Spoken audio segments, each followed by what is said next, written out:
Hello, everyone. Thank you for coming to this week's SPAAM seminar. Today we have Sid as our guest. He's from the University of Manchester. He does his PhD in particle physics, and I'm very happy for him to be here because we did the same undergrad course in physics in Manchester together. We were doing our master's project together. We're lab partners. So yeah, I'm very happy to have him here today, and he's going to talk to us about Monte Carlo simulations in particle physics.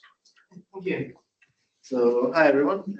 As Siddharth said, I am Sid. I do my PhD in Manchester in particle physics, and I did my undergrad in Manchester as well. And I did my PhD project with Soterios, sorry, MPhil project with Soterios. And we looked at simulating epidemics with agent-based models. And it's kind of weird how I've ended up from epidemics to this. But there are things similar, which we will look at in a bit as well. But to get us started, yeah. So in particle physics, we really want to understand the fundamental properties of all of these particles and how they behave, how they interact with each other. And we look at not only the particles we see every day, like we have every day, like your protons, your neutrons, your electrons, but even rarer ones, which are only produced in high energy collisions of protons. So yeah, like I said, so we are looking at the properties of these particles and how they interact with one another. And we're very involved in the discovery of unexplained physics. We really don't know what dark matter is, although we know that it's out there.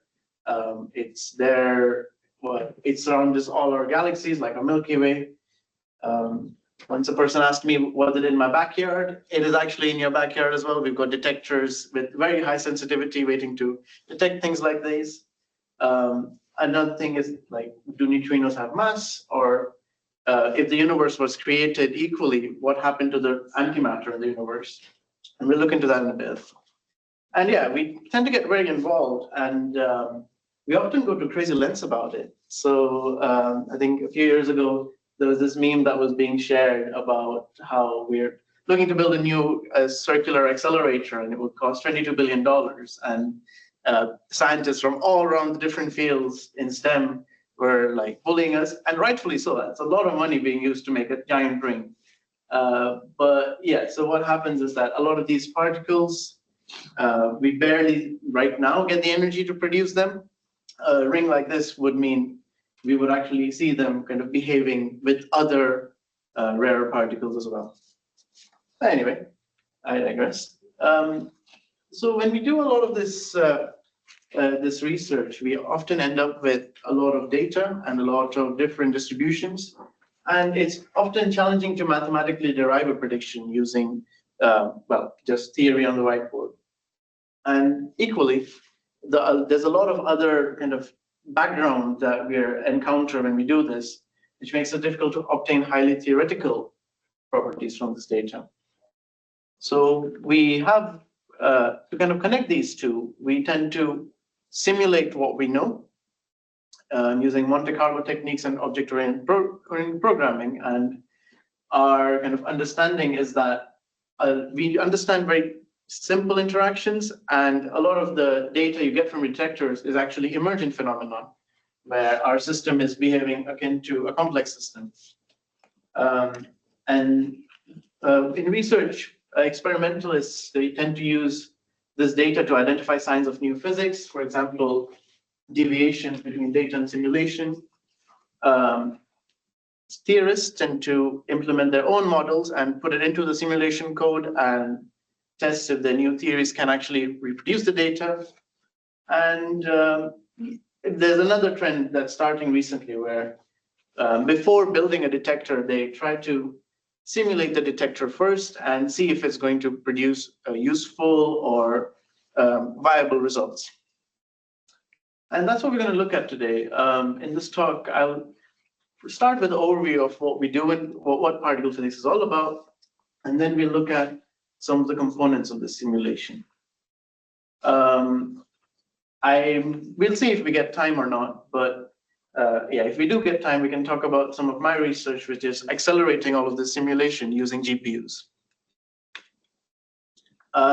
Quick disclaimer, I am a physicist, so I do maths like a physicist, so bear with me. I've tried to keep things thorough and rigorous, but there will be some diabolical assumptions every now and then. But anyway, very good. So yeah, overview of particle physics. So just a quick question. Is anyone here from a physics background? Okay, we've got 3 people. Nice. So I was glad I put some introductory stuff here. So our current understanding of the universe is that it's governed by 4 fundamental forces of nature. We've got gravity, which was very well explained by Newton for everyday life and for galaxies by Einstein. We have electromagnetism, which James Maxwell actually discovered that electricity and magnetism actually work with one another, and they're one same thing, and they are actually propagated by light. And this is how we understood things like the speed of light and relativity. And over the 20th century, we actually theorized and discovered 2 more forces. One is called the strong and one is called the weak. The strong nuclear force is kind of like a binding force, which keeps a lot of the nucleus intact. And the weird thing is it also prevents a lot of our particles inside the nucleus from colliding into each other. So it's a bit of a complicated force. Whereas the weak nuclear force is all about decays and radioactivity. So you might have heard of alpha decay, beta decay, or just decay of particles. And kind of fast forwarding to today, we have a bunch of particles that we have discovered. We call this the standard model. These are all the fundamental particles we know of so far. And we can start off with the outer ring, which is this family. So on top, we have the quarks. These are usually what make up our protons. So inside our nuclei, there's usually quarks. It's usually made of ups and down quarks, but as soon as these protons and neutrons get more energy, they tend to produce these rare ones. And then we have the leptons. I think the electron is the most famous one, electricity and so that, but it has 2 more siblings, the muon and the tau particle. And all of these 3 come with a pairing of a neutrino. This is a very super light particle, super hard to detect. And yeah, there was a big controversy in 2009 where they thought that these particles were faster than light, which would have broken the entirety of physics. But turns out our detector was broken, so we fixed that and yeah, it got stuck. So yeah, there's still, so we've got this outer ring of particles, and then all of my 4 forces, okay, let's ignore gravity for now. All of my 3 forces are actually governed by bosons. So when we're putting 2 magnets on 2 north poles of a magnet again, they get repulsed. On a particle level scale, what's happening is that 2 particles are exchanging a photon, or which is our light particle, and repulsing each other. Then, like I said, when you see decay of a particle radiates a weak boson, that tends to decay again into one of these leptons and a neutrino combined. And then the strong nuclear force, these particles instead of proton, are connected together or glued together by the gluon. And you might have noticed that I've not mentioned 2 particles, which I'll just quickly go through as well. So in 1981, what happened was that 3 scientists, Glashow, Salam, and Weinberg, they theorized that all of these forces at high enough energy combine, they become one force. And they said that the first ones to do it is electricity and electromagnetism and the weak. And that was further proven by this Z boson. Now we're kind of going into depths of, we don't really know what it does in our day-to-day life, but yeah, so this is a particle that was then discovered very recently. And then finally, all particles have a mass, and gravity, well, spoilers for general relativity, gravity actually works because of energy and not mass. But all these particles who have mass, they are given to it by the Higgs boson, and that kind of makes this standard model.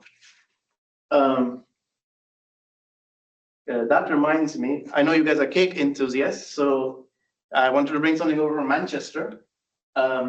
we have a baking competition in our office, and I made that standard model as a cake. So I couldn't bring it today because getting it to Warwick might have been a logistical nightmare. But anyway, so yeah, I've thrown a lot of theory at you, but the general gist is that these particles make up who we are, and the forces are propagated by these blue ones, and the purple one gives us mass. That's the general gist of it. And okay, so now the last kind of bit of theory I want to go into is what actually happens in these massive colliders. So you might have seen images like this whenever they kind of talk about particle physics, where it's just a mess of stuff that's coming out of the center for some reason. And I'll kind of explain what happens bit by bit. And we don't need to know quantum mechanics for this. We can kind of take it quite classically. So we have our two protons. They're facing each other. Out of my protons, usually one of them, I usually get a quark or an antiquark. So like I said, although the protons are made of ups and down quarks, at high energies, they start becoming even more interesting composite particles. So yeah, so I took a quark and an antiquark, and these combine to make a Z boson, for example. Let's work with Z. Higgs is also there, but we'll work with Z today. So this Z particle is quite a rare particle, but it's also quite an unstable particle. So it eventually decays and breaks down, for example, into an electron-positron pair. One thing I forgot to mention, sorry, was that every particle has an antiparticle, which is basically the same particle, but with an opposite charge. And whenever that meets, it usually forms something like a boson. It destroys it. So yeah, here it's released two particles. That's all you need to really know for now. And yeah, so from here, we can go back to our diagram. And oh, before I mention this, this can be in any direction right now. And sometimes the momentum of the two particles might be different. So it gets pushed forward or backward. So we say this is the Z-axis. So yeah, we get kind of 4 types of interactions so far. But let's leave it to like this for now. Let's assume the quark and antiquark have the same energy, forming a stationary Z particle. So that's explained these two green rods. But there's still also this weird mess in the middle. And although I said that the Z particle might be propagated forwards or backwards, this seems to show that the electrons are moving sideways, which is kind of weird. So there's something else happening here as well. So going to our original picture. So this is what we have so far. But these are quite high energy particles. They tend to lose a lot of this energy by radiation or by emitting particles. So like I said, quarks tends to emit gluons and sometimes photons because they have a charge. And electrons tend to emit photons. And whenever this happens, instead of your particles going like that, your particle kind of gets pushed. And there's some recoil happening. So you have two particles. And instead of meeting, the two particles meeting like that, they meet a bit like that. And that causes the particle to go. And that's not the end of the story. But you can now see that we actually have 8 particles now in our final state. And yeah, this would be the end of the story. But often what happens is that these gluons have a special thing where they tend to emit even more gluons. And you start getting this kind of chain reaction. If people in physics who have done physics before might know of something similar, kind of having in nuclear reactors where a uranium nucleus breaks down, emits a gluon, and it goes cascading everywhere. And yeah, sometimes they even decay into quark, antiquark, or electron-positron pairs. So yeah, more and more particles being built up, and sometimes the rest of the proton tends to do its own interactions as well, and there's also other remnant particles that gets emitted. And finally, like I said, a lot of these particles you cannot actually encounter by themselves. You usually see them packed in protons and neutrons. So they all kind of go another process, and in that case, they emit more solid particles. And now we've ended up from just 2 particles to 39. And that's kind of what's happening here. I know I've thrown a lot of stuff at you, but the general gist is that this is our main interaction that we really know really well. And this is the stuff that we usually simulate using our agent-based models. We assign a random probability for something like this to occur. And, we assign a probability for something like this to occur and accept it using random numbers. Okay, and the last kind of bit of information I need you guys to quickly absorb is peaks and cross sections. So what the thing is with these rare particles, because they're unstable and they have a limited lifetime, some quantum mechanics demonstrates that it means that they have some uncertainty on the energy as well. If it was a classical particle, the mass spectrum would just be a delta function because classical particle can only have 1 mass. But yeah, this Heisenberg's uncertainty principle leads it to having a bit of a width and looking a bit more like a Gaussian. And then there's one measurement that we all use, regardless of theory or experiment. It's called the cross section. This is the probability per unit area for some interaction to happen. So I believe this was the probability per unit area for the Z boson to decay into electrons. You can see it, it's got a nice peak here. And it's units of bars. And we often tend to represent these histograms sometimes with the derivative of the cross sections with respect to the x-axis. So yeah, this is the Z boson, and the cross section for that was 1.9 nanobars. We'll get back to that in a second. Okay, so now I'll kind of go into how we simulate this. Does anyone have any questions before that? Or do you want to just continue? Yes. You were describing this proton-proton interaction, and then you have the quarks going all over the place. Yeah. Would that be a branching process? Exactly. It is completely a branching process. So one quark outputs a gluon, and the gluon branches again and again and again. And yeah, we call it a branching process as well.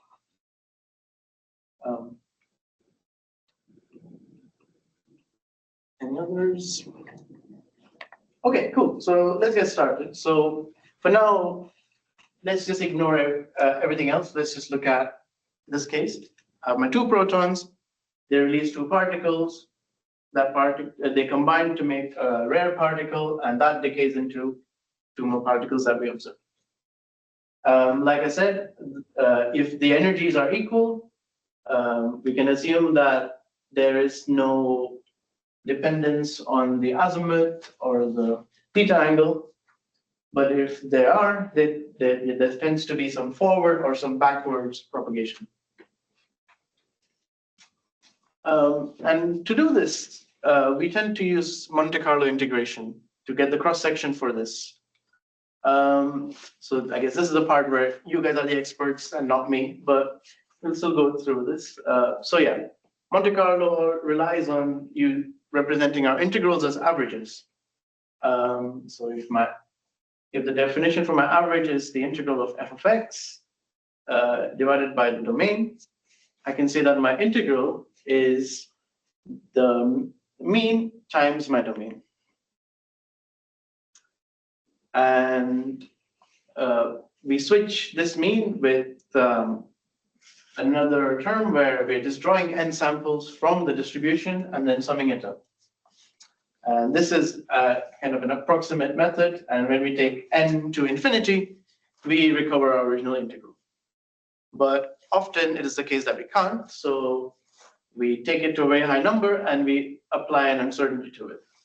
And the uncertainty scales by square root of n. And where the uncertainty inside is just the variance of this function here. Now, if you were doing a one-dimensional integral like this, it's not really great because your Simpson's or trapezium rule will completely destroy it in competition, where you get 1 over n to the 4 error reduction. But when you start doing multidimensional integrals, this is the same. You can arbitrarily complicate your system and have the same process where you just sample more variables and integrate over, and then your domain just becomes some sort of volume. So in our case, when I say cross-section, being the probability, it's all about, we need to think about all the possible instances of what's happening. So we have three distributions. So the first one is that the momentum of my quark is x percent or x fraction of the momentum of my proton. And then the momentum of the other quark or the antiquark is, again, x fraction of my proton. Then we integrate over those two. And then we have this function. So this comes from our quantum field theory. So we don't need to know the premise, but this kind of tells you the amplitude square. So this is the, again, probability for the process to happen. And we have to integrate this by all possible combinations or all possible momentum combinations of the electron pair. It can go in either direction or it can be biased because of the protons.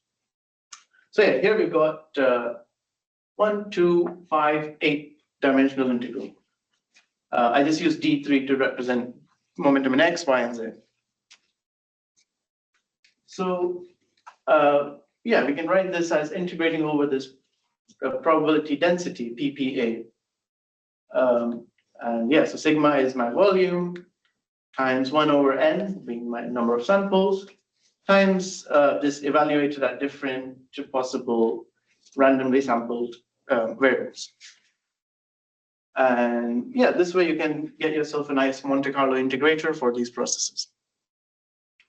But this is not about integration, this is about simulation. So how do we take this to actually generating like object-oriented systems? So what I do instead is very simply, I just start with a Z particle. Then I randomly sample its momentum. So it could be going forward or backward, or it could be stationary. So that's randomly sampled. And using that, I generate my momentum fractions for the quark and the antiquark. And then I go back to the Z at rest, and I randomly sample the direction of my electrons. And then I create, let's say, an object in C++ where it's got 5 particles, it's got the 2 quarks coming in, it's got the Z boson, and it's got the electron, and they have some momentum. And this is my event. And then I give it some weight, which is this differential cross-section that's been added. And then there's 2 ways to go about it. I can either keep all my events, and when I do my histogramming with this data, I just bin them with the respective weights. So some events might be more important than the others. Or I keep my events or hold my events with the probability PPA divided by any maximum value, and then bin them with equal weight. So with option 1, what happens is that if you have a very rare, very useless interaction where one of the quarks is like 95% more powerful than the other one, you've got a particle that goes that way, and we can't really use that. Maybe it's not of interest. But with this one, this option, you tend to lose events. So if I told my software, give me 10 million events, it might give me 9 or 8 million because I'm rejecting some of them. And that's how we start getting our data. And we can, once we have this event, we can start binning them into histograms.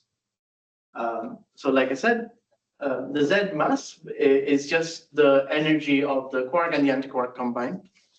And then the Z rapidity is how forwards or backwards moving it is. So here I've just generated one event and I've binned it into my histograms. That's why the error bar is so large. And here I think each bin is 0.1. That's why it's a bit larger than the previous one. And the weight it generated was 1.58. And in a few slides before, I showed that the one that was measured was 1.9, I believe. So yeah, you can already see that it's kind of getting there by just one event. But the error on that is really large. So instead, I start generating 10. This goes down, though. It goes really down because of the type of events that were generated. 100, 1,000, 10,000, and 100,000. So now we've actually recovered that distribution, and we've also got another distribution with rapidity. It's a bit off compared to what the experimental result was, but that's because I was doing it with a different setting. That's fine, but it's within the same range. But the other thing I wanted to show you was that let's take 10 events. The error was about 0.1. 10 squared is 100. Yeah, then you go up to 1,000, you start seeing the errors getting smaller and smaller. And then, yeah, you eventually get what we call a convergent result. And yeah, so this is how we generate a simulated version of the results seen at the detector. But yeah, so this process was quite a simple one, like just to kind of help explain things. But today, most of them tend to have 4 or 5 particles in the final state and multiple steps to the process. And for that, it gives a lot of opportunity for improvements and optimizations. So the first one I think I've used before is importance sampling, where you sample X from a distribution, but then you have to account for it using some Jacobian factor. It makes the simulation more efficient, where maybe the value of f of x is higher, you get more samples from, and improve it that way. Or you divide up your integration regions into grids, and that's called stratified sampling, and you can look up this Vegas algorithm that's used. So yeah, that kind of gives the first bit of the picture. So maybe I'll just quickly go back a few slides. So yeah, we've still got the rest of it to do, but we now have a simulated version of this graph. But this is not the only one that they use. They use tons of other properties of that goes on. So this is just its mass, but sometimes you look at the transverse momentum, and yeah, so and so.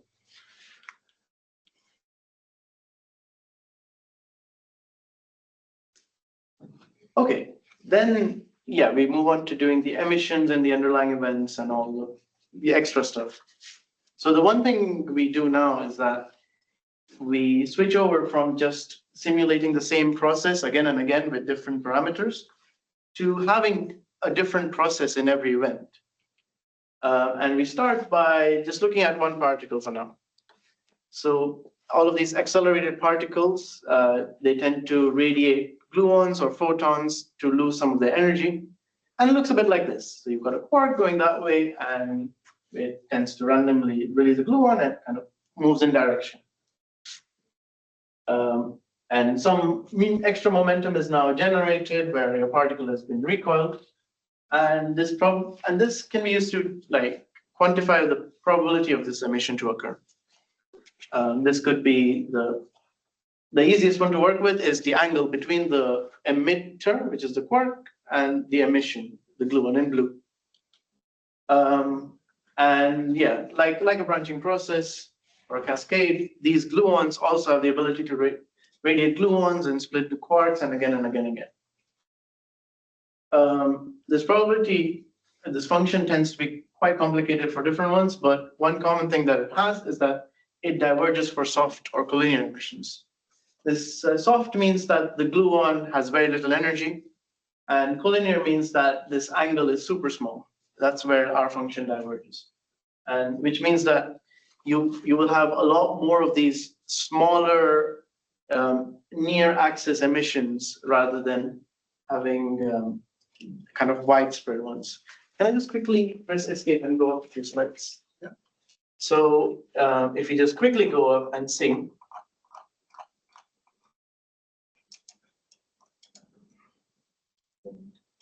You will see that the particles have hit each other that way, but most of these emissions are still on the axis.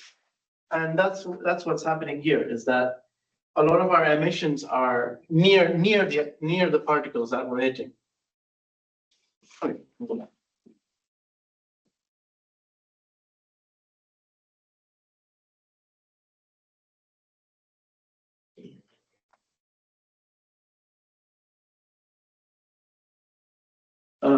So yeah, you keep doing this again and again, and then you kind of start getting the diagrams I was showing before.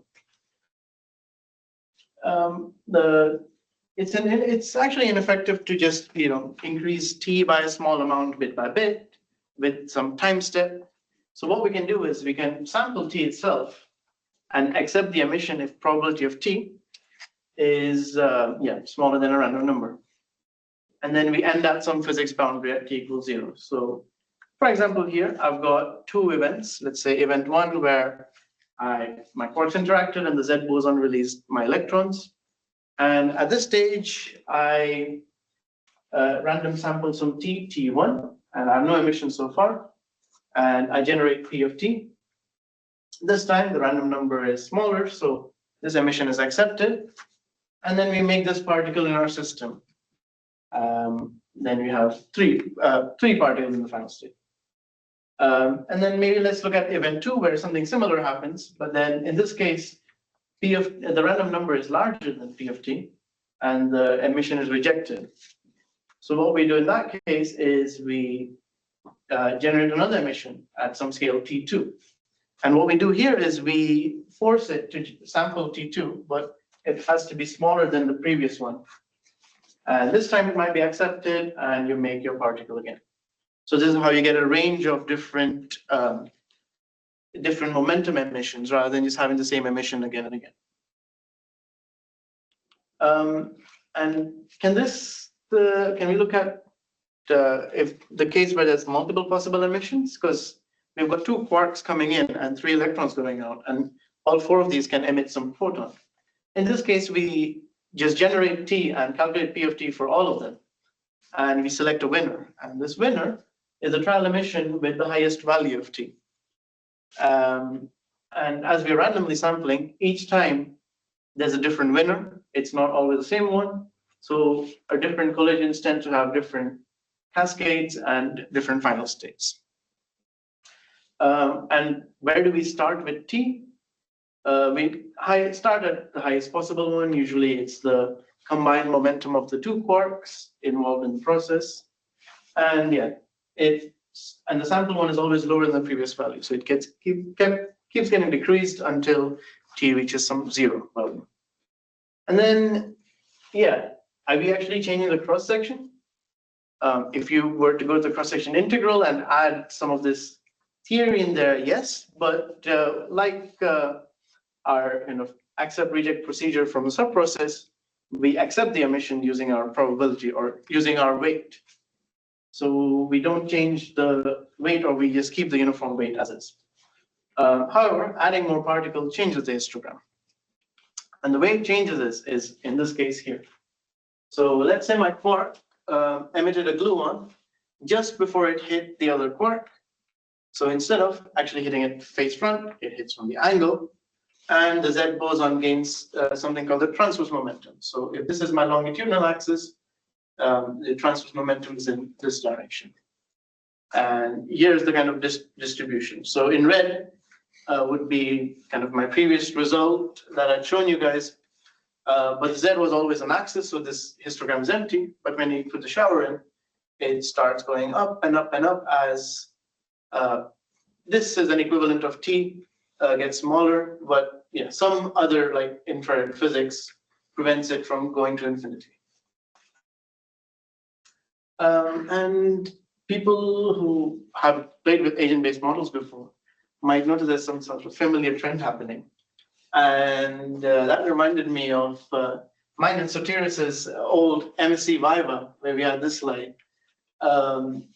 So this is the SIR model for epidemic simulation. I'm assuming you guys know much more about that than me, but what happens here is that usually an infected agent or an object tends to interact with a susceptible agent. Maybe it could be connected by a network or just in general. and infects them, or the infected agent becomes recovered. And what the probability rate or the probability of disinfection depends on the number of agents in that system that belong to each of the groups. And I thought these might be quite an interesting way of connecting the two, because you can think of it as emissions happening in the sense.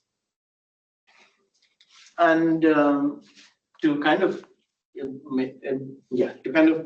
go more concrete into this, both of them can be done using Markov chain Monte Carlo and object-oriented programming. Emergence in epidemics is our surge in cases, whereas here is the shape of my distributions that you've seen. For epidemics, sometimes they use this Gillespie algorithm. So the time to infection is based on the population. But here, our winner emission decides the next starting scale. So the next emission is kind of based on the momentum of the particles. And here, we sometimes select a winner event, like is it going to be an infection or is it going to be an or recovery? Well, here we select is it going to be a gluon emission or is it going to be some gluon becoming quarks. And you can use complex networks to connect your agents with relations.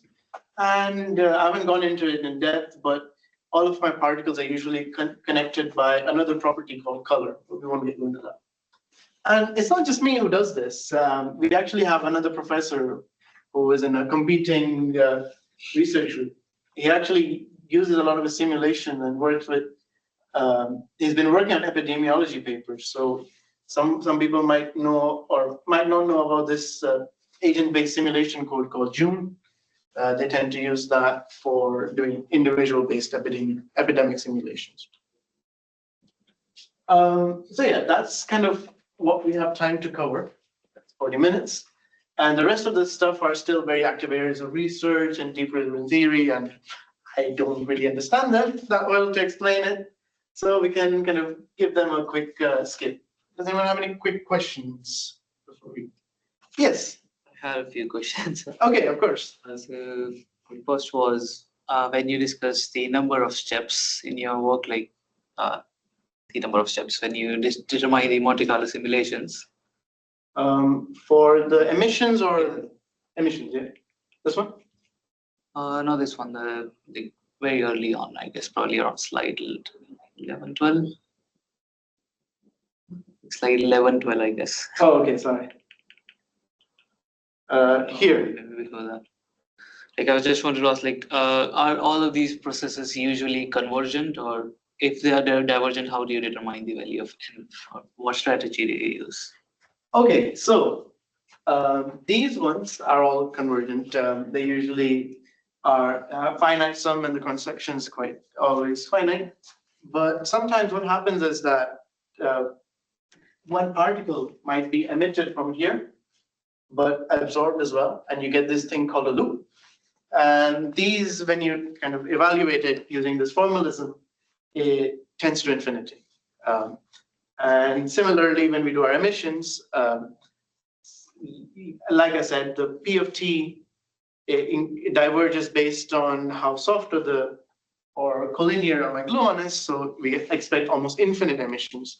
But a lot of this, these infinities are absorbed or kind of reframed in this theory, in this method we call renormalization. I don't think I want to go into that just now, but I would recommend looking into it. It's quite interesting stuff. And then we also sometimes avoid them. We work instead of working in 4 dimensions, where 1 is time and 3 is space, we work in 4 - 2 epsilon dimensions. And we do our calculations, and then we set epsilon to 0. So we return to our, so that's a method called dimensional regularization. So yeah, there are divergent stuff, but in this case, not a lot. It's just 2 particles going in and 2 going out. Second question. So in your cross-sectional equation, Yeah. I guess the slide. This one. Why do you only have dx and not d3x? Like, are you not considering any spatial sorry. direction? So x is just a fraction of the momentum that is that this quark has from the proton. So P quark divided by P proton is X. And the reason we only have this one dimension is because we force our particles to go in this direction. Right, but what if you have, like, as you mentioned, some particles might be moving in different directions, or that's not included in the. So again, and a lot of the stuff I can't explain in time because there's a lot more other things. So we call that factorization. So what happens here is that we have this, and then emissions and all that is actually accounted for by multiplying this by another integral. And that integral takes in account for whatever is happening here. Okay, so that's why you said that these are fractional instead. Yeah. These XQ are more of a fractional. Yeah. Okay. Thank you. Anything else? I'll just quickly go back to, yeah. So before I quickly end, I'll just quickly mention what's happening in the other two kind of bits. So yeah, I think I mentioned that there's some other interactions that it might be surrounded by. And yeah, so the question is, what is the rest of the proton doing? And it's very complicated. It's still an active area of research because you've got your emissions happening anyway, but you've also got them having small interactions, and it's still a learning work. But the way we've seen is that whenever we look at our cross sections in full, there tends to be this bed of kind of other processes happening. So I might just quickly move over to the slides again. So in this chart over here, you can see in the cross section, it's got this bed of other processes that have been mentioned by the experimentalists. So those are the other kind of processes that are happening. But our main process is all the stuff that's in the white between the data and this bed.